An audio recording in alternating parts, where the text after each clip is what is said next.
इस वीडियो में हम बात करेंगे 9 इंपॉर्टेंट डिफरेंसेस की between recruitment and selection. So the first point of difference is the meaning itself. Recruitment क्या होता है? रिक्रूटमेंट होता है जब आप कोई कैंडिडेट्स को ढूंढ रहे होते हैं एक पर्टिकुलर जॉब पोजीशन के लिए, तो सबसे पहले आप उनके सोर्सेज आइडेंटिफाई करते हैं। आप ये देखते हैं कि जिन सोर्सेज की हम बात कर रहे हैं वो वैलिड है कि नहीं, in terms of cost and also in terms of quality of candidates जो आपको उस सोर्स से मिल सकते हैं। थर्डली आप क्या करते हैं, आप अट्रैक्ट करते हैं उन कैंडिडेट्स को कि वो उन जॉब पोजीशंस के लिए अप्लाई करें। ये तो हुआ रिक्रूटमेंट। सिलेक्शन क्या है? सिलेक्शन होता है जो कैंडिडेट्स आपके लिए अप्लाई करते हैं आप उन जॉब पोजीशंस के लिए, आप उसमें से ये देखते हैं कि कौन से जो कैंडिडेट्स हैं वो बेस्ट सूटेबल हैं हमारी पोजीशन के लिए, तो उनको चूज करना कहलाता है selection. Second point of difference है नेचर। रिक्रूटमेंट को हम बोलते हैं एक पॉजिटिव प्रोसेस और हम सिलेक्शन को कहेंगे नेगेटिव प्रोसेस। इसका रीजन जो है वो है पॉइंट नंबर 3 में, जो कि है उसका ऑब्जेक्टिव। सी, जब हम रिक्रूटमेंट करते हैं वहां हमारा जो एम होता है वो होता है एक पूल ऑफ कैंडिडेट्स को जो है इकट्ठा करना, कि ज्यादा से ज्यादा कैंडिडेट्स जो हैं वो आपकी उस जॉब के लिए अप्लाई करें। That is why it's a positive process. Selection में हम क्या करते हैं? सिलेक्शन में हम कहते हैं कि ये एक नेगेटिव प्रोसेस है, क्योंकि यहां आप क्या कर रहे हैं, आप सबसे सूटेबल जो कैंडिडेट है उसको पिक कर रहे हैं। उसके लिए जितने भी लोगों ने आपकी उस पोजीशन के लिए अप्लाई किया है, आप उसमें से छटाई करेंगे, एक एक कर कर आप जो अनसूटेबल कैंडिडेट्स हैं उनको हटाते चले जाएंगे, और फाइनली एक पर्टिकुलर या जितने भी कैंडिडेट्स आपको सिलेक्ट करने हैं वो करेंगे। तो ये क्या हुआ? एक नेगेटिव प्रोसेस हुआ। अब बात करते हैं पॉइंट नंबर 4 की, जो कि है सीक्वेंस या फिर टाइमिंग इसकी क्या रहती है।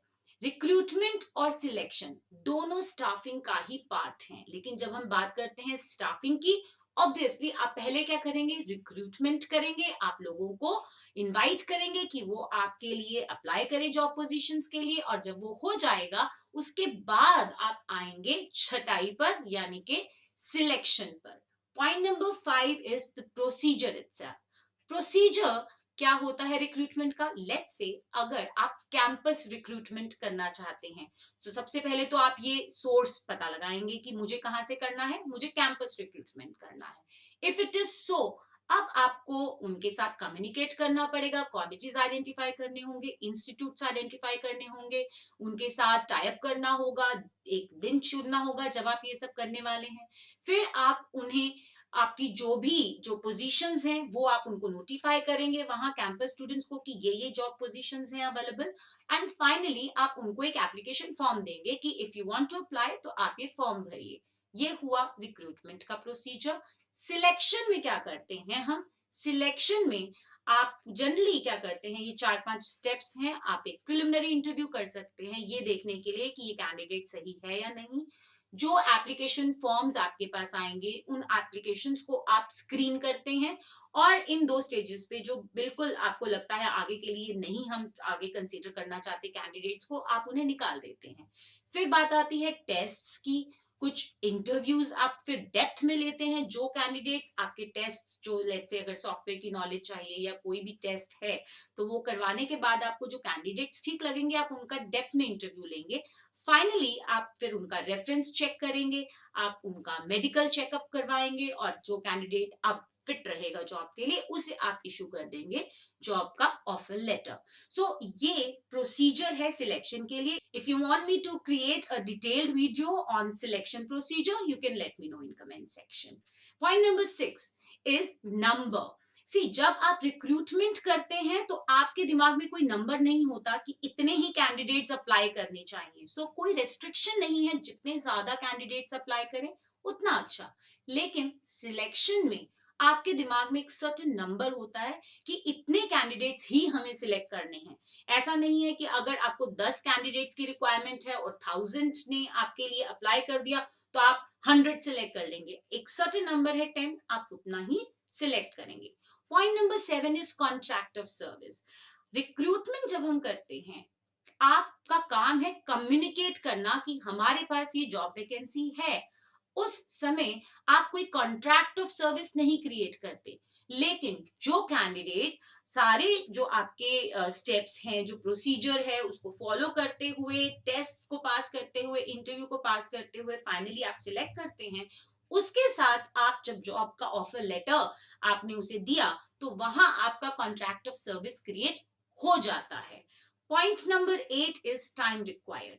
रिक्रूटमेंट में बहुत ज्यादा टाइम नहीं लगता, लगता है लेकिन कंपैरेटिवली कम।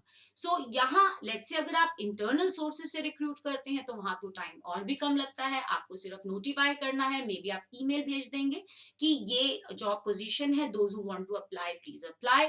सो वहां टाइम आपका इतना नहीं लगेगा।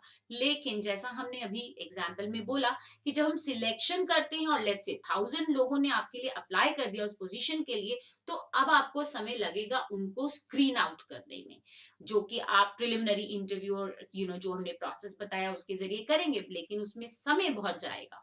सो वहां आपका टाइम ज्यादा लगेगा। Point number 9 is complexity level. So recruitment obviously उतना ज्यादा कॉम्प्लेक्स नहीं होता जितना कि सिलेक्शन कॉम्प्लेक्स होता है, और उसका रीजन बेसिकली ज्यादा यही है कि उसमें बहुत सारे स्टेप्स इन्वॉल्व हैं। हर स्टेप पर आप जब स्क्रीनिंग करते हैं तो नेक्स्ट स्टेप पर कुछ ही लोग हैं जो जाते हैं, उनका रिकॉर्ड रखना और हर एक जगह पर बहुत ज्यादा देखकर चलना कि हम अल्टीमेटली सही कैंडिडेट तक पहुंचे। So it's a very complex process. So that is all for today. I hope you found this video useful, and if you did तो अपने फ्रेंड से शेयर करना ना भूलें। Thank you.